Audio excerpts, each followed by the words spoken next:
New York times ने भारत की Covid situation को लेकर आज एक और बड़ा आर्टिकल छापा है, प्रकाशित किया है, जिसमें बताया गया है कि भारत का जो एक्चुअल टोल है, डेथ टोल कोविड के चलते, वो दरअसल कितना हो सकता है। इसका टाइटल है just how big could India's true Covid toll be, यानी भारत में जो कोविड के चलते मारे गए लोगों का एक्चुअल संख्या है वो कितनी हो सकती है। अक्सर जब से महामारी चली है, हम आप भी अपने परिवारजनों के साथ, अपने दोस्तों के साथ गली मोहल्लों में इस तरह का एस्टिमेशन अक्सर करते होंगे। आप पूछते होंगे भाई कितने लोग मरे होंगे, तो आप भी अंदाजन बोलते होंगे कि भाई मुझे लगता है कि दरअसल 50-60 करोड़ तो होंगे ही।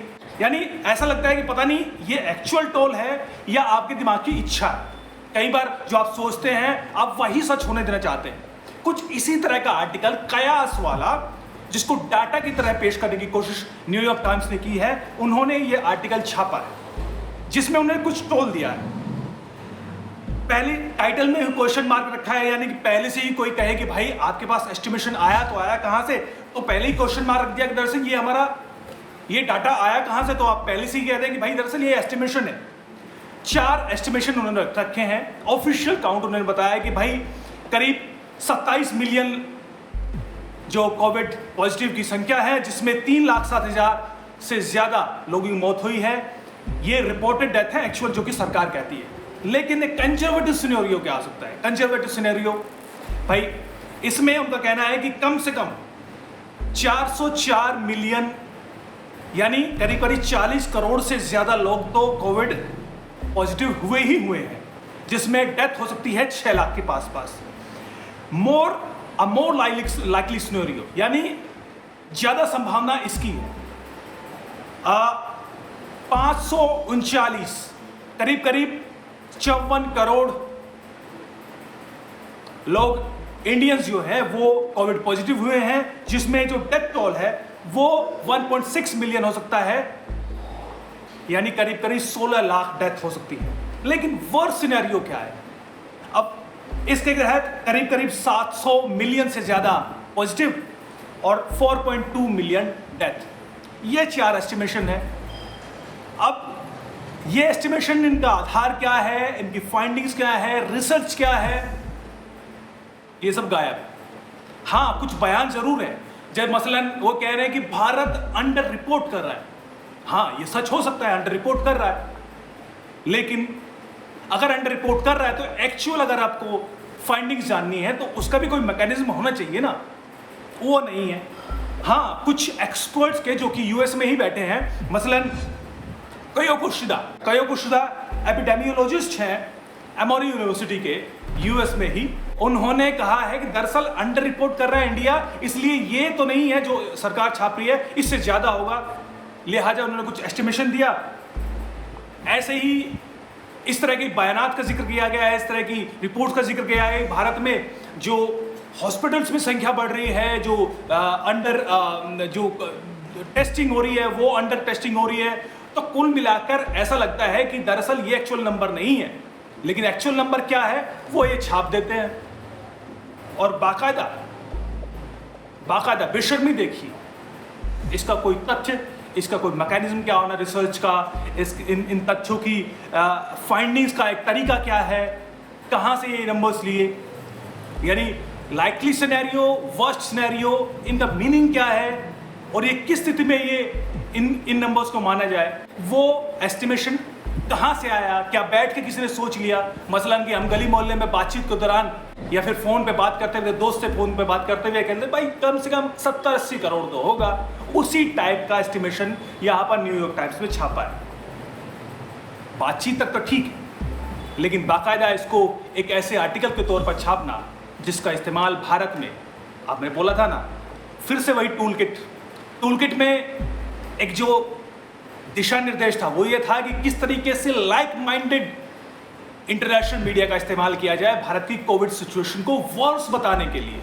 यहाँ पर कुछ इसी तरह का हो रहा है। बाकायदा राहुल गांधी, शशि थरूर, कांग्रेस के कई बड़े नेता, पत्रकार, एक्टिविस्ट इस न्यूयॉर्क टाइम्स की रिपोर्ट को, जो कि सिर्फ और सिर्फ एक अंदाजा है जो कि न्यूयॉर्क के ऑफिस में बैठे पत्रकार ने कुछ एपिडेमियोलॉजिस्ट से बात करके अंदाजन ऐसा लगा दिया और उसको बताने की कोशिश, उसको यहाँ पे प्रोपेगेंडा के तौर पर साबित करने की कोशिश कर रहे हैं। देखिए भाई, न्यूयॉर्क टाइम्स कह रहा है, कल को न्यूयॉर्क टाइम्स ये कहे कि भारत की जनसंख्या 700 करोड़ है, यहां जो जनसंख्या है वो उसका एस्टिमेशन कम है, लिहाजा हम कहेंगे कि देखिए न्यूयॉर्क टाइम्स कह रहा है कि भारत की जनसंख्या 700 करोड़ है, 130-35 करोड़ नहीं है, क्योंकि न्यूयॉर्क टाइम्स कह रहा है। यहां पर जनसंख्या अंडर काउंट हुई है, कुछ उसी तरह का मामला यहां पर है। अंडर काउंटिंग है, साफ दिखता है, लेकिन अगर इस कोविड सिचुएशन का इस्तेमाल इस तरीके से न्यूयॉर्क टाइम्स की जो हमेशा एक बेजा रिपोर्टिंग होती है, भारत को एक पर्टिकुलर खांचे में रखकर उसको साबित करने की, यानी वही स्नेक चार्मर्स वाली कंट्री वाली इमेज क्रिएट करने की, तो उसमें फिर से यहाँ पर न्यूयॉर्क टाइम्स अव्वल साबित होता दिखाई देता है। लेकिन हद ये है कि उसका इस्तेमाल किस तरीके से प्रोपेगेंडा के तौर पर किया जा रहा है। लेकिन यहाँ पर अगर हम वैक्सीनेशन सबसे पहले तो न्यूयॉर्क टाइम्स को बताना जरूरी है कि भाई न्यूयॉर्क टाइम्स वालों, इंडिया का मैप ये नहीं है, ये है, लिहाजा थोड़ी शर्म करें। बहरहाल अगर हम वैक्सीनेशन की बात करें तो वैक्सीनेशन में भी कुछ तथ्य मैं आपके सामने रखना चाहूँगा। 3 देश हैं जिन्होंने जिस तेजी से वैक्सीनेट किया है। भारत एक डेवलपिंग कंट्री है और जनसंख्या के आधार पर देखें तो यहाँ पर इंफ्रास्ट्रक्चर है वो निश्चित तौर पर बेहद पुअर है, वो बहुत संतोषजनक नहीं कहा जा सकता, वो हमने देखा भी। लेकिन जो डेवलपिंग कंट्री है उन्होंने क्यों नहीं मात दे दी इस कोरोना महामारी को? वहाँ तो सब कुछ ठीक था। सबसे ज़्यादा वैक्सीनेशन हुई है चाइना में, करीब 547 मिलियन, सबसे ज़्यादा लोग वहाँ पे वैक्सीनेट किए गए हैं। यूएस में 288 मिलियन। तीसरा नंबर किस देश का है? India, developing country. भाई यूरोप के छोटे कंट्री हैं, इतने डेवलप्ड हैं, इकोनॉमी इतनी ज़बरदस्त है, फ्रांस है, जर्मनी है, उन्होंने वैक्सीनेट क्यों नहीं कर लिया इंडिया से ज़्यादा?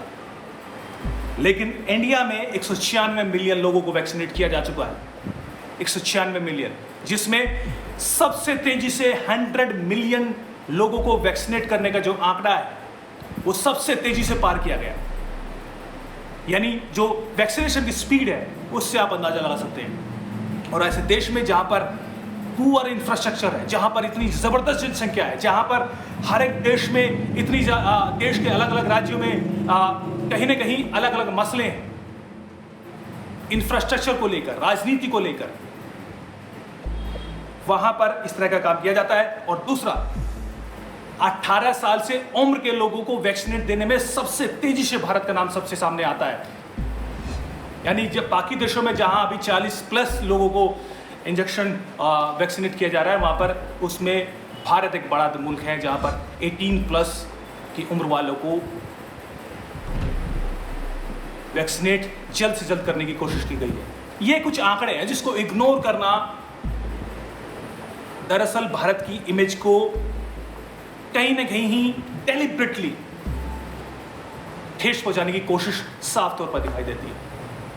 हम मानते हैं कि कहीं ना कहीं गड़बड़ियां ज़रूर हैं, सरकार को उठाना चाहिए, लेकिन बुरे वक्त में अगर आप इस तरह की राजनीति करोगे तो निश्चित तौर पर इसका फ़ायदा किसको होगा और नुकसान किसको होगा, ये हम सब जानते हैं। फ़ायदा आप सोचिए, लेकिन नुकसान पूरे देश को। नमस्कार।